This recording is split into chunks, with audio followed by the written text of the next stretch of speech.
Ya, itu tadi apa yang dikemukakan oleh keluarga Peggy meminta bantuan Pak Presiden Joko Widodo untuk turun tangan. Pak Presiden juga sudah angkat bicara mengenai kasus ini. Kita akan bahas hal itu bersama dengan sejumlah narasumber yang sudah hadir di studio. Ada Pak Irjen Pol Purnawirawan Pak Rianto Sutadi selaku penasihat ahli Kapolri. Selamat pagi Pak Rianto. Selamat pagi Pak Rianto. Sehat ya Ada Pak juga ya? Bang Asmi Syaputra selaku pengamat hukum pidana.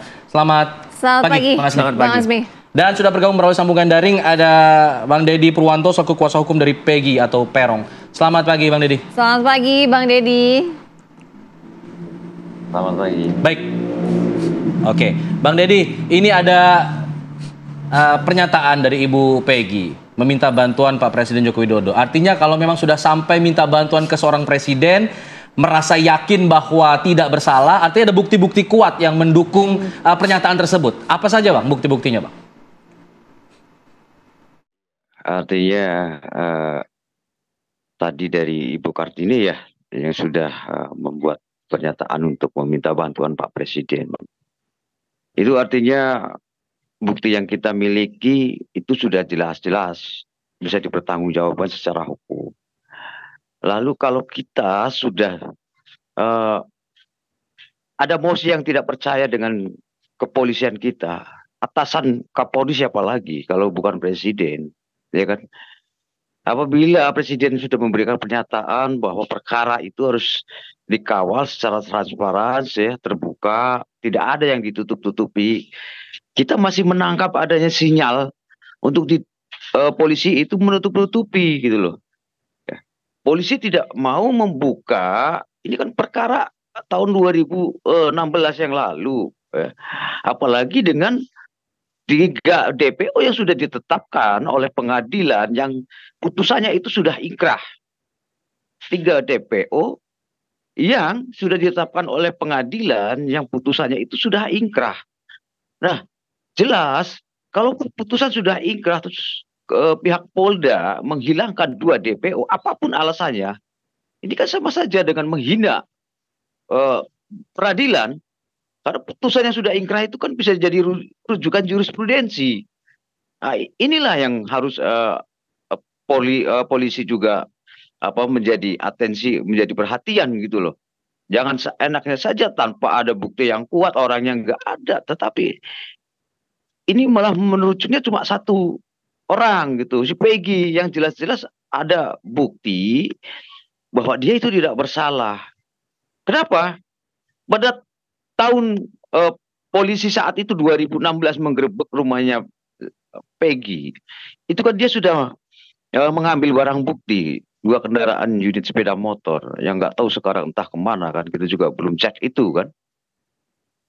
Bisa ditanyakan kan kepada keluarganya, Peggy di mana, di Bandung, itu kan bisa ditelusuri dengan cepat. Lalu ini 8 tahun loh, 8 tahun baru diungkap lagi setelah ada viral film Vina. Film Vina sudah dijadikan dasar, tetapi ini Bang Deddy. Iya.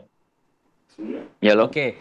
Itu kan tadi keyakinan Anda, ketidakpercayaan Anda kepada pihak kepolisian. Tapi Anda belum menyebutkan nih bukti apa yang menjadi dasar pernyataan Anda untuk bisa meminta permohonan kepada Presiden Joko Widodo bahwa klien Anda tidak bersalah. Anda belum menyatakan itu. Iya, gini ya, jadi bukti-bukti itu ya, kita satu, yang namanya bukti, alat bukti itu kan kita ada ya, bukti petunjuk itu ya, dari keterangan saksi-saksi ada ya, dari bukti penerimaan si Peggy saat terima gaji kerja pada saat terjadinya perkara 2016 itu juga ada ya, pengakuan saksi-saksi yang di tempat dia bekerja itu pun sudah kita hadirkan toh kepada Polda yang semalam itu sudah diminta keterangan itu. Bang Deddy, siapa saja yang pada saat itu benar-benar menyaksikan bahwa Peggy berada di Bandung selain dari 3 rekannya yang sama-sama kuli bangunan? Apakah pemilik rumah juga sempat bertemu dengan Peggy pada saat itu dan mengetahui bahwa Peggy tinggal di suatu tempat pada saat itu di Bandung? Maaf Bu, ini suaranya tabrakan ini tadi dari tim. Mohon diulangi pertanyaannya. Iya, apakah dari kesaksian yang menyatakan bahwa pada saat itu Peggy ada di Bandung, misalkan selain dari teman-temannya yang merupakan kuli bangunan, Apakah dari pemilik rumah yang rumahnya ikut diperbaiki itu juga menyaksikan Peggy pada saat itu berada di Bandung dan tinggal di suatu tempat di Bandung begitu, Bang Deddy? Ada ya, karena dia itu dengan teman-temannya saat berada di Bandung itu sedang menggarap proyek rumah milik Koacheng. Milik Koacheng. Artinya Ya, si pada saat pemilik itu. rumah juga bertemu ya dengan Peggy pada saat itu ya? Iya jelas pasti ketemu.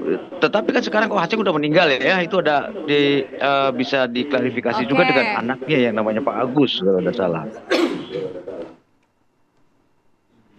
Baik, artinya memang ada bukti-bukti keterangan sejumlah saksi yang disebut diklaim memperkuat keberadaan Peggy di Bandung, bukan di tempat kejadian perkara. Nanti kita akan minta tanggapannya dari Pak Arianto dan juga Bang Asmi. Usai jeda, tetap di sini di Apa Kabar Indonesia Pagi.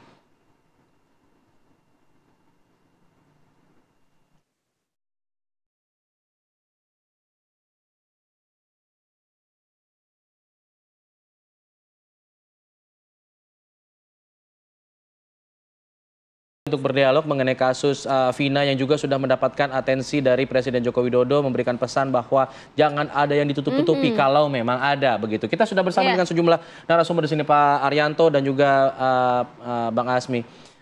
Pak Arianto, kalau kita lihat apa yang disampaikan oleh Peggy, disebutkan ada bukti-bukti yang mereka kantongi untuk membuktikan bahwa mereka tidak bersalah atau Peggy ini tidak bersalah.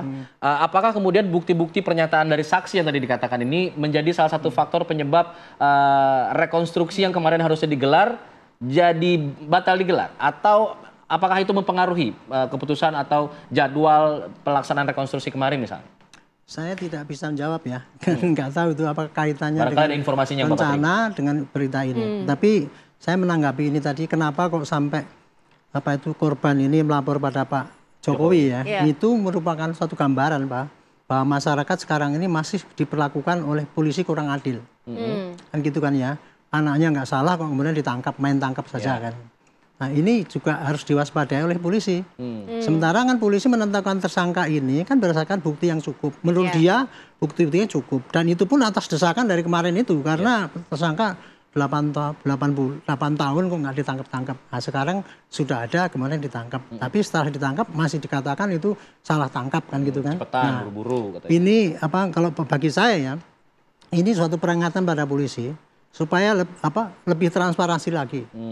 Menjelaskan kepada rakyat bahwa Anda saya tangkap ini untuk kepentingan ini buktinya ini. Kemudian kalau Anda merasa keberatan, boleh Anda nyampaikan keterangan yang alibi ya. Jadi ini istilahnya alibi lah. Kalau ada alibi yang kuat, tolong sampaikan pada kami supaya kami bisa kepada polisi maksudnya, pada polisi supaya kita bisa nampung dua alat bukti ini. Pak Arianto, kalau untuk soal alibi itu bagaimana kita melihat itu alibi itu memang benar adanya, memang mengujinya bagaimana gitu? Alibi itu adalah keterangan untuk mengatakan bahwa orang itu tidak berada di tempat kejadian atau tidak berbuat apa yang dituduhkan itu.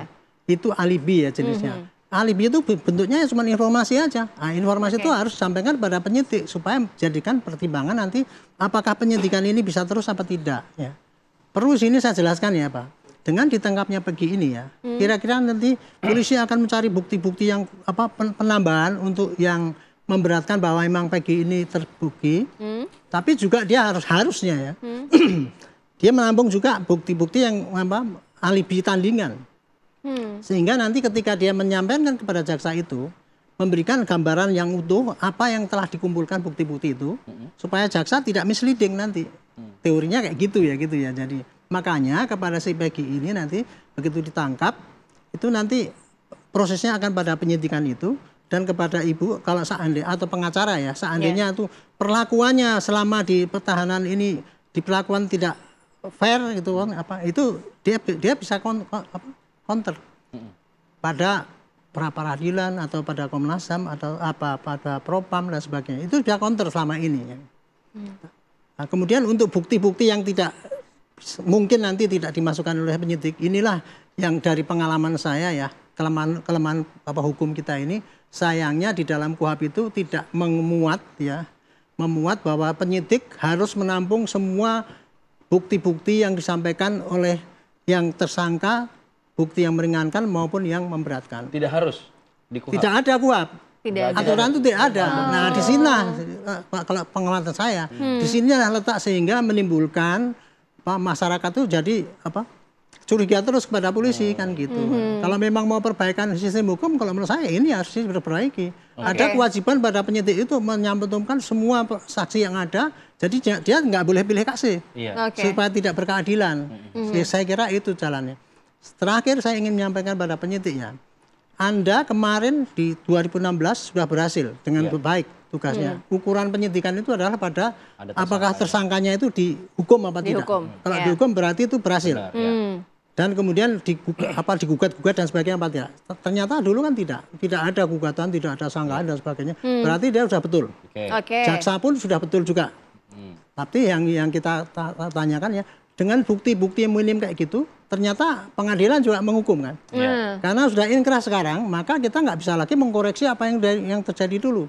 Satu-satunya jalur hukum adalah PK untuk itu. Tapi kalau yang ini, polisi harus lebih hati-hati karena hakimnya pasti ini beda dengan hakim yang dulu yang mengadili. Mungkin hakim sekarang akan lebih hati-hati, dia tidak akan mudah dengan percaya pada berkas polisi yang sangat simpel itu, yang tidak ada bukti scientific crime investigation dan sebagainya. Makanya polisi sekarang harus serius ini, melengkapi dengan bukti keterangan saksi dan data-data yang lain yang mendukung itu sehingga nanti bisa diadu di pengadilan dan itu fair nanti gitu.